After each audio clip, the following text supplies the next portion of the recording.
ನಿನ್ನನ್ನು ಯಶಸ್ಸಿನಿಂದ ತಡೆಯೋದು ನಿನ್ನ ಸೋಮಾರಿತನವೇ. ನಿನ್ನನ್ನು ಎತ್ತರದಲ್ಲಿ ನಿಲ್ಲಿಸುವುದು ನಿನ್ನ ಒಂದು ನಿರಂತರ ಪ್ರಯತ್ನದ ಗುಣವೇ.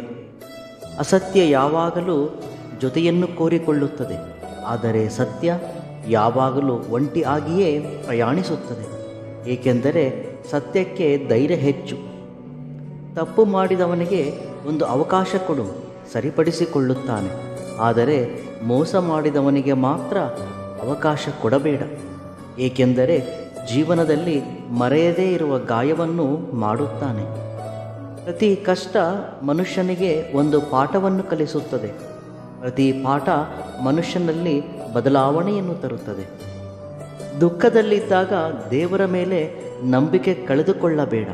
ಏಕೆಂದರೆ ದೇವರು ನಿನ್ನ ಸುಖ ದುಃಖ ಎರಡರಲ್ಲೂ ಜೊತೆಗಿರುತ್ತಾನೆ. ನಂಬಿಕೆ ಎಂದರೆ ಪೂರ್ತಿಯಾಗಿ ಎಲ್ಲವೂ ನಿನ್ನದೇ ಎಂದು ಶರಣಾಗುವುದು.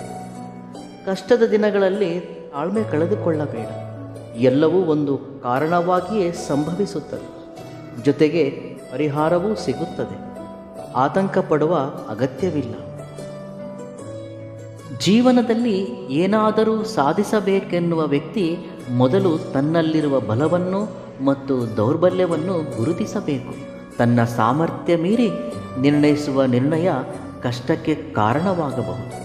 ಜೀವನದಲ್ಲಿ ಒಳ್ಳೆಯ ದಿನಗಳು ಬರಬೇಕೆಂದರೆ ಸ್ವಲ್ಪ ಸಮಯ ತೆಗೆದುಕೊಳ್ಳುತ್ತದೆ. ಆ ಸ್ವಲ್ಪ ಸಮಯದಲ್ಲಿ ನಮಗೆ ಜೀವನ ಅಂದರೆ ಏನು ಮತ್ತು ಅದರ ಬೆಲೆ ಅರ್ಥವಾಗುತ್ತದೆ. ಸಂಸಾರದಲ್ಲಿ ಹೊಂದಾಣಿಕೆಯಿಂದ ಇರುವ ಮನಸ್ಸು ಪತಿ ಪತ್ನಿಯರಿಬ್ಬರಿಗೂ ಇರಬೇಕು.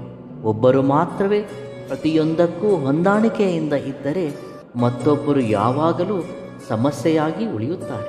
ಜೀವನದಲ್ಲಿ ಕೆಲವು ನೆನಪುಗಳನ್ನು ಮರೆತರೆ ಮಾತ್ರವೇ ಬದುಕಲು ಸಾಧ್ಯ. ಹಾಗೆ ಕೆಲವು ಅನುಭವಗಳನ್ನು ನೆನಪಿಟ್ಟುಕೊಂಡರೆ ಮಾತ್ರ ಮರಳಿ ತಪ್ಪುಗಳನ್ನು ಮಾಡದಿರಲು ಸಾಧ್ಯ. ನಿಮಗೆ ಜೀವನದ ಎಲ್ಲ ಬಾಗಿಲುಗಳು ಮುಚ್ಚಿ ಹೋಗಿ ಭಯ ಆವರಿಸಿಕೊಂಡರೆ ನಮ್ಮ ಜೊತೆ ಭಗವಂತ ಇದ್ದಾನೆ ಅಂದುಕೊಳ್ಳಿ. ಸಮಸ್ಯೆಗಳು ತಾವಾಗಿಯೇ ಪರಿಹಾರವಾಗುತ್ತವೆ. ನಿಮ್ಮ ಮನಸ್ಸಲ್ಲಿರುವ ಭಯವೇ ನಿಮ್ಮ ಒಂದು ಮೊದಲ ಶತ್ರು. ನೀನು ಹಿಂದೆ ಇಡುವ ಹೆಜ್ಜೆಯೇ ನಿನ್ನ ಮೊದಲ ಸೋಲು. ಬದಲಾಯಿಸದೇ ಇರುವ ಗತದ ಬಗ್ಗೆ ಯೋಚಿಸುವುದಕ್ಕಿಂತ ಕೈಯಲ್ಲಿರುವ ಭವಿಷ್ಯಕ್ಕಾಗಿ ಶ್ರಮವಹಿಸಿ. ನಿಮ್ಮಲ್ಲಿ ಜ್ಞಾನವಿದ್ದಾಗ ಮಾತನಾಡುವುದಕ್ಕೆ ಮುಜುಗರ ಪಡಬೇಡಿ. ಅದೇ ಜ್ಞಾನವಿಲ್ಲದಿದ್ದಾಗ ಮೌನವಾಗಿರುವುದಕ್ಕೆ ಭಯಪಡಬೇಡಿ. ಆಗ ಮಾತ್ರವೇ ಏನಾದರೂ ಕಲಿಯಬಲ್ಲಿರಿ ಮತ್ತು ಎಲ್ಲಿಯಾದರೂ ಮೆರೆಯಬಲ್ಲಿರಿ. ನಿನ್ನಲ್ಲಿ ಒಳ್ಳೆಯತನವಿರುವುದು ಒಳ್ಳೆಯದೇ, ಆದರೆ ಅತಿಯಾದ ಒಳ್ಳೆಯತನ ಮತ್ತು ಯೋಚಿಸದೆ ಮಾಡುವ ಸಹಾಯ ನಿನ್ನ ಮೇಲೆ ಖಂಡಿತವಾಗಿಯೂ ಹೊರದಿರುವಷ್ಟು ಭಾರವನ್ನು ಹೊರಿಸುತ್ತದೆ. ಅದಕ್ಕೆ ಸಹಾಯ ಮಾಡುವಾಗ ಯೋಚಿಸಿ ಮಾಡುವುದು ಮುಖ್ಯ. ಸಾಲ ಮಾಡಿದರೆ ಜಾಗ್ರತೆ ಅವಸರ. ತಪ್ಪು ಮಾಡಿದರೆ ಸರಿಪಡಿಸಿಕೊಳ್ಳುವುದು ಅವಸರ. ಸಾಮರ್ಥ್ಯ ಮೀರಿ ಸಾಲ ಮಾಡಬೇಡ, ಇಲ್ಲದಿದ್ದರೆ ಈ ಎರಡೂ ನಿನ್ನನ್ನು ಮುಳುಗಿಸುತ್ತದೆ. ತಪ್ಪು ಮತ್ತು ಸಾಲ ಮಾಡುವುದು ಅತಿಯಾದ ಪ್ರಮಾದಕರ.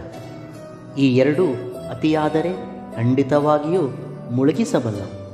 ಯಾವುದೇ ವಿಷಯದಲ್ಲಿ ತಪ್ಪು ಮಾಡಿದರೆ ಸರಿಪಡಿಸಿಕೊ, ಆದರೆ ತಪ್ಪನ್ನೇ ಮತ್ತೆ ಮತ್ತೆ ಮಾಡಿದರೆ ಅದು ನಿನ್ನನ್ನು ಖಂಡಿತವಾಗಿಯೂ ನಾಶಪಡಿಸುತ್ತದೆ. ತಪ್ಪು ಮಾಡುವಾಗ ಎಚ್ಚರದಿಂದ ಇರು, ಜಾಗ್ರತೆಯಿಂದ ಇರು. ಆಗ ನಿನ್ನನ್ನು ತಪ್ಪು ಮಾಡಲು ಬಿಡುವುದಿಲ್ಲ. ಜಾಗ್ರತೆಯು ಮನುಷ್ಯನಲ್ಲಿ ಆಗುವ ತಪ್ಪುಗಳಿಗೆ ಎಚ್ಚರಿಕೆಯ ಗಂಟೆಯನ್ನು ಬಾರಿಸುತ್ತದೆ. ಅದಕ್ಕೆ ಮನುಷ್ಯ ಎಲ್ಲ ಸಮಯದಲ್ಲೂ ಜಾಗ್ರತೆಯಿಂದ ಇರಬೇಕು. ಎಚ್ಚರ ತಪ್ಪಿದರೆ ಪ್ರಮಾದ, ಎಚ್ಚರವಾಗಿದ್ದರೆ ಸುರಕ್ಷಿತ. ಇನ್ನು ಸಾಲ ಮಾಡುವಾಗ ಸಾಮರ್ಥ್ಯ ಮೀರಿ ಸಾಲ ಮಾಡಬೇಡ. ನಮ್ಮ ಆರ್ಥಿಕ ಸಾಮರ್ಥ್ಯವನ್ನು ಪರೀಕ್ಷಿಸಿ ಸಾಲ ಮಾಡುವುದು ತಪ್ಪಲ್ಲ, ಆದರೆ ಆರ್ಥಿಕ ಸಾಮರ್ಥ್ಯ ಮೀರಿ ಮಾಡುವ ಸಾಲ ಅತ್ಯಂತ ಪ್ರಮಾದಕರ. ಪ್ರತಿಯೊಂದಕ್ಕೂ ಒಂದು ಸಾಮರ್ಥ್ಯವಿರುತ್ತದೆ. ದೈಹಿಕ, ಮಾನಸಿಕ, ಆರ್ಥಿಕ, ಹೀಗೆ ಸಾಲವನ್ನೂ ಸಹ ನಮ್ಮ ಶಕ್ತ್ಯಾನುಸಾರ ಮಾಡಿದರೆ ಇತರರೊಂದಿಗೆ ಬಾಂಧವ್ಯ ಉತ್ತಮವಾಗಿರುತ್ತದೆ. ಅತಿಯಾದ ಸಾಲ ಬಹಳಷ್ಟು ಕಷ್ಟ, ನೋವು, ಅವಮಾನ, ದುಃಖಗಳಿಗೆ ದಾರಿಯಾಗುತ್ತದೆ. ಕೆಲವರ ಜೀವನವನ್ನೇ ಮುಳುಗಿಸಿದೆ. ಸಾಲದ ಸುಳಿಯು ಚಕ್ರವ್ಯೂಹದ ಹಾಗೆ. ಈ ರೀತಿಯ ವಿಷಯಗಳನ್ನು ಯಾರೂ ಹೇಳುವುದಿಲ್ಲ.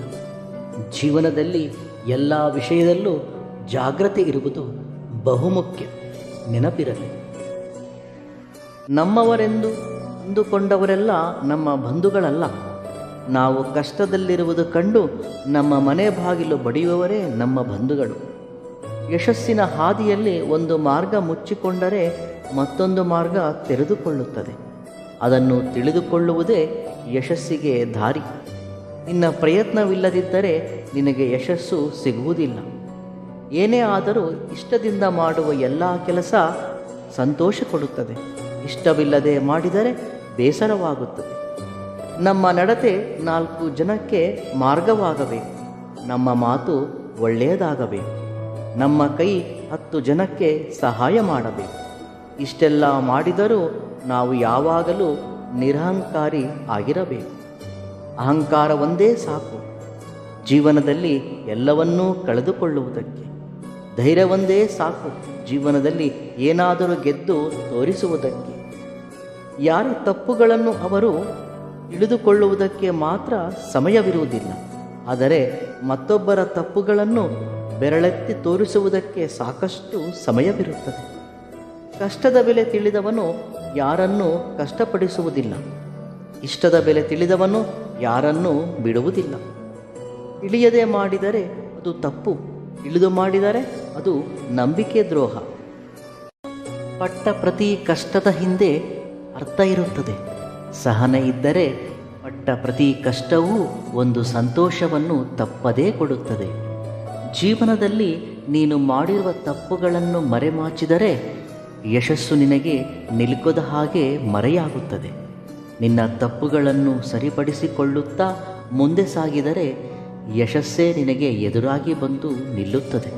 ಪ್ರತಿ ಬಾರಿಯೂ ಅಕ್ಕಪಕ್ಕದವರ ಸಲಹೆ ಕೇಳುತ್ತಿದ್ದರೆ ನಿನ್ನ ಬುದ್ಧಿ ಮತ್ತು ಮನಸ್ಸಿಗೆ ಕೆಲಸವಿಲ್ಲದ ಹಾಗೆ. ನಿನ್ನ ಮನಸ್ಸು ಮತ್ತು ಬುದ್ಧಿಗೂ ಆಗಾಗ ಕೆಲಸ ಕೊಡಬೇಕಲ್ಲವೇ? ಯಾವುದೇ ಆಗಲಿ ಕೆಲಸ ಮಾಡದೇ ಹೊರತು ಅನುಭವ ಸಿಗುವುದಿಲ್ಲ. ಅದು ಮನುಷ್ಯನಿಗಾಗಲಿ ಅಥವಾ ಮನಸ್ಸಿಗಾಗಲಿ. ನಿಮಗೆ ವಿರುದ್ಧವಾಗಿ ಮಾತನಾಡುವವರ ಮಾತುಗಳನ್ನು ಮೌನವಾಗಿ ಕೇಳಿಸಿಕೊಳ್ಳಿ. ಕಾಲವೇ ಅವರಿಗೆ ಸರಿಯಾದ ಸಮಾಧಾನ ಹೇಳುತ್ತದೆ. ತಾಳ್ಮೆ ಮತ್ತು ಸಹನೆ ದೌರ್ಬಲ್ಯಗಳಲ್ಲ, ನಿಮ್ಮ ಅಂತರಂಗದಲ್ಲಿರುವ ಶಕ್ತಿಗಳು. ಅವು ಎಲ್ಲರಲ್ಲೂ ಇರುವುದಿಲ್ಲ. ಶಾಂತಿಯಿಂದ ಇದ್ದರೇನೆ ನೀವು ಜೀವನದಲ್ಲಿ ದೃಢವಾಗಿ ಇರಬಲ್ಲಿರೆಂದು ನೆನಪಿಟ್ಟುಕೊಳ್ಳಿ. ಧೈರ್ಯದಿಂದ ಇರಿ, ಶಾಂತಿಯಿಂದ ಇರಿ, ಸಮಾಧಾನದಿಂದ ಇರಿ. ಖಂಡಿತವಾಗಿಯೂ ಎಲ್ಲವೂ ಒಳ್ಳೆಯದೇ ಆಗುತ್ತದೆ. ಇವೆಲ್ಲವುಗಳಲ್ಲಿ ನಿಮಗಿಷ್ಟವಾದ ಸೂಕ್ತಿಯನ್ನು ಕಾಮೆಂಟ್ ಮುಖಾಂತರ ತಿಳಿಸಿ. ವಿಡಿಯೋ ಇಷ್ಟವಾದಲ್ಲಿ ಸಬ್ಸ್ಕ್ರೈಬ್ ಮಾಡಿ ಮತ್ತು ಲೈಕ್ ಮಾಡಿ. ಧನ್ಯವಾದಗಳು.